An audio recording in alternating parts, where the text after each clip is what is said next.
دیکھ رہا ہوتا ہے، اس کی کتنا اچھی اس لحاظ سے اپروچ ہوتی ہے اور کتنا اچھا وہ ایک اچھا ریڈر ہے، کیونکہ بعض اوقات آپ کی ریڈنگ بھی آپ کو ہیلپ آؤٹ کر رہی ہوتی ہے آپ کے ایگزام کے اندر۔ جو مجھے پرسنلی جس چیز نے ہیلپ آؤٹ کی ہے وہ میری جنرل ریڈنگ تھی، جس نے مجھے کافی ہیلپ دی ہے۔ اس کے علاوہ جو اگلی چیز تھی جس نے مجھے ہیلپ کی ہے، وہ میں برین سٹارمنگ بہت کیا کرتا تھا، چیزوں کو پڑھ کے خود سے سوچ کے لکھا کرتا تھا۔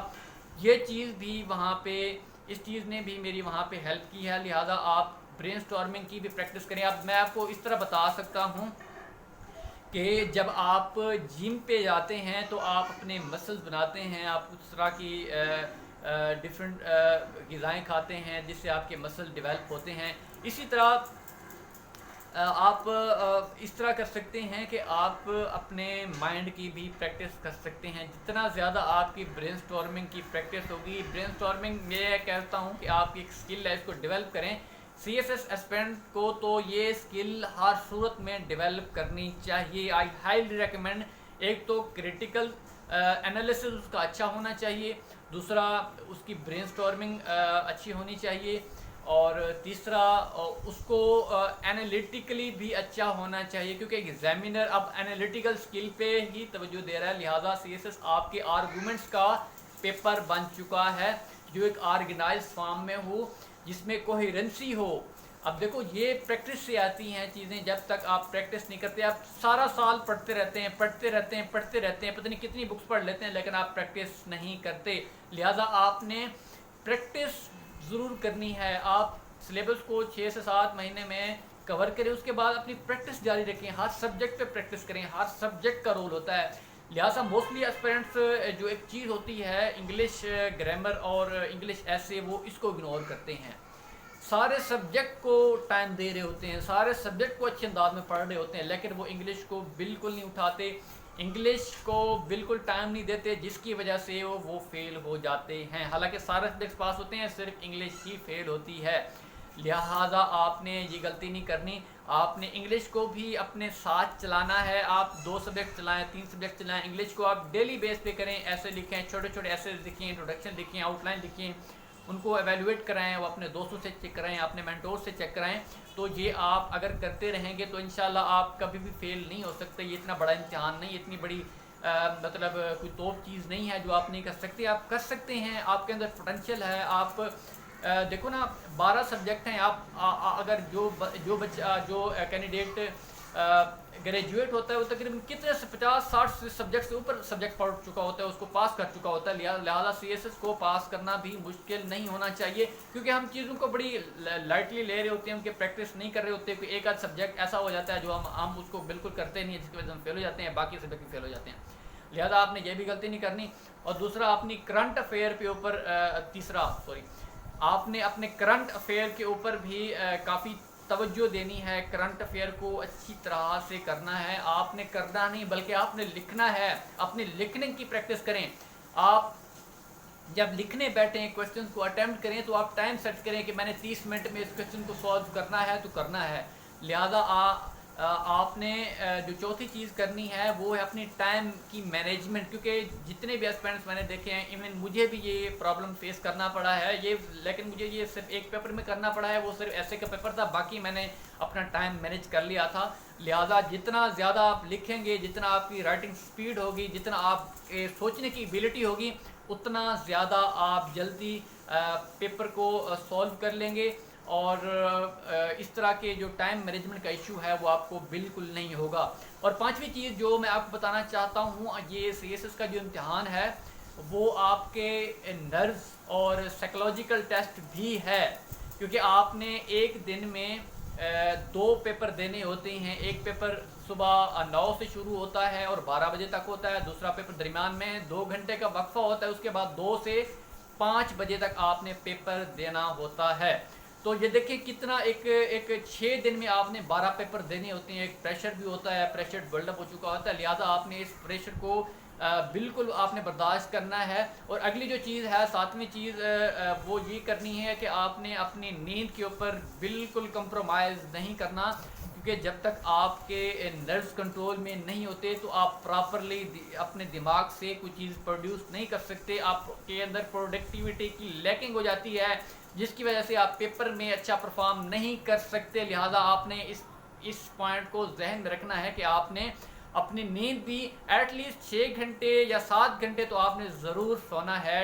جب آپ کے ایگزام ہو رہے ہوتے ہیں آپ کے ایگزام کے فیز کے دوران اپنے 6 سے 7 گھنٹے آپ نے ہر صورت میں سونا. ویسے تو سی ایس ایس کو میں ہالی ریکمینڈ کرتا ہوں کہ اس کو 8 گھنٹے سونے چاہیے, کیونکہ اس نے کام اتنا کرنا ہوتا ہے کہ پھر ہمارے باڈی کے اندر ہمارے مائنڈ میں ایک لیک آف انرجی ہوتی ہے جس کی وجہ سے ہم اپنی پروڈکٹیوٹی کے آگے خود ہی رکاوٹ بن رہے ہوتے ہیں. لہٰذا یہ بھی غلطی آپ نے نہیں کرنی, اور آپ نے ایگزام کے جو دوران ہے وہ یہ کرنا ہے کہ آپ نے جو انوائرمنٹ ہے آپ جہاں پہ رہتے ہیں وہ پیسفل ہونا چاہیے, کیونکہ اس دوران ایگزام کے دوران جب آپ ایگزام دے رہے ہوتے ہیں آپ کو مینٹل ڈسٹورشن بالکل نہیں ہونا چاہیے. یہ آپ کے لیے لیتھل ہو سکتا ہے. تو یہ کچھ چیزیں تھیں, امید کرتا ہوں کہ آپ کو اس سے بہت کچھ سیکھنے کو ملا ہوگا, اور آگے بھی انشاءاللہ, کیونکہ میں اب آغاز کر چکا ہوں ویڈیوز بنانے کا. 6 سے 7 مہینے بعد میں نے اپنے چینل پہ ویڈیو اپلوڈ کی ہے. انشاءاللہ اب میں جو ڈفرینٹ آپ کے کرنٹ ایشوز ہیں, کچھ جتنے بھی سبجیکٹس ہیں نا میرے, جتنے میرے آپشنل ہیں یا کمپلسریز ہیں, تو ان میں جتنی چیزیں کامن ہیں, کیونکہ یار ایک سبجیکٹ کا نالج جو ہے دوسرے سبجیکٹس میں کام آ رہا ہوتا ہے. اب آپ کرنٹ افیئر کا اس سال کا پیپر اٹھائیں, آپ پاکستان افیئر کا پیپر اٹھائیں, آپ دوسرے سبجیکٹس اٹھائیں, پولیٹیکل سائنس اٹھائیں یا انگلش ایس کا پیپر دیکھیں, تو آپ ان کا انالیسس کریں تو لگتا ہے کہ ایک سبجیکٹ کا نالج دوسرے میں کام آ رہا ہے. اب دیکھو 18 امینڈمنٹ اس سال آئی ہوئی تھی, 2-3 پیپر میں ویسے پوچھا گیا تھا, تو ایک چیز سبجیکٹ کا نالج آپ کو دوسرے سبجیکٹ میں کام دے رہا ہوتا ہے. لہٰذا اب ہر سبجیکٹ کو اچھی طرح سے پڑھیں, آپ کو وہ دوسرے سبجیکٹ میں ہیلپ کرتا ہے. یار میں خود بڑا حیران ہوں کہ مجھے ایک سبجیکٹ کا نالج دوسرے میں کام آ رہا ہوتا ہے. اگر میں نے وہ بالکل پڑھا نہیں ہوتا تو میں اس میں ایٹ لیسٹ فیل نہیں ہو سکتا. اگلی چیز میں آپ کو ایڈیشن کے طور پر بتانا چاہتا ہوں کہ آپ نے ایم سی کیوز کو بالکل اگنور نہیں کرنا. آپ نے ایم سی کیوز کو بھی اچھی طرح تیار کرنا ہے, کیونکہ 220 نمبر ہوتے ہیں ایم سی کیوز کے, جو موسٹلی ایسپیرنٹس اس کو مطلب اس پہ فوکس نہیں کر رہے ہوتے, جس کا ان کو بہت بڑا نقصان ہوتا ہے. ایک ایسپیرنٹس کے اگر نمبر آ رہے ہوتے ہیں 600, وہ ایوریج نمبر لیتے ہیں ایم سی کیوز کے اندر 10 یا 8. اب دیکھو اس کے کتنے نمبر کٹ رہے ہیں, آدھے نمبر کٹ رہے ہیں. 220 میں سے وہ 110 120 نمبر ضائع کر رہا ہوتا ہے. اب اگر اب اس کو آپ دیکھیں 600 کے ساتھ اگر ایڈ کر دیں 110 یا 120, کتنے نمبر بن جاتے ہیں یار. اتنا بڑا margin M C Qs create کر رہے ہوتے ہیں جس کو ہم موسٹلی اگنور کرتے ہیں. لہٰذا ایم سی کیوز کے پورشن کے اوپر بھی آپ نے مکمل طور پر عبور حاصل کرنا ہے. انشاءاللہ ایک نئے لیکچر کے ساتھ آپ کے ساتھ دوبارہ ملیں گے. تب تک کے لیے اللہ حافظ. پاکستان زندہ باد, پاکستان پائندہ باد.